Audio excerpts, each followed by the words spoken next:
Square 60। তাহলে আমরা cot 60 এর মান আমরা জানি 1/√3। তো আমরা বসাই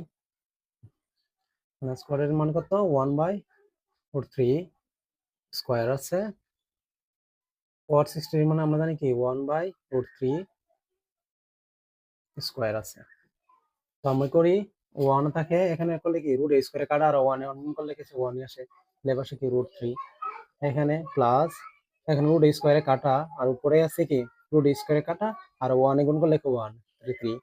এখন আমি কি করব এই যে উপরে যে 1 - 1/√3 তাহলে আমরা কি করব উপরেরটা কি হয়ে যায় লসাগু করে দিই আমি লসাগু ফল আসে কত 3 3 দিয়ে আমি কি করব ডাইরেক্ট উপরে যেহেতু উপরে গুণ হবে 3 কে 3 আর 3 এ 3 গেলে ভাগ থাকবো 1 থাকবো 1 দা কি করব 1 এর এখানে নিচে কি লসাগু আবার নিচে লসাগু করব লসাগু হচ্ছে 3 3 দা হচ্ছে কি 3 কে 3 প্লাস আর লসাগু কাটা হচ্ছে কি 1।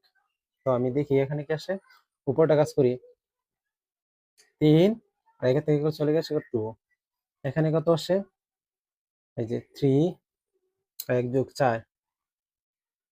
আচ্ছা আমি প্রথম রাশিটা এখানে করে দুটো রাশি এই একটা এই একটা তাহলে আমি প্রথম রাশিটা ঠিক রাখা দ্বিতীয় রাশিটা কি করব উল্টে দিব 3 4।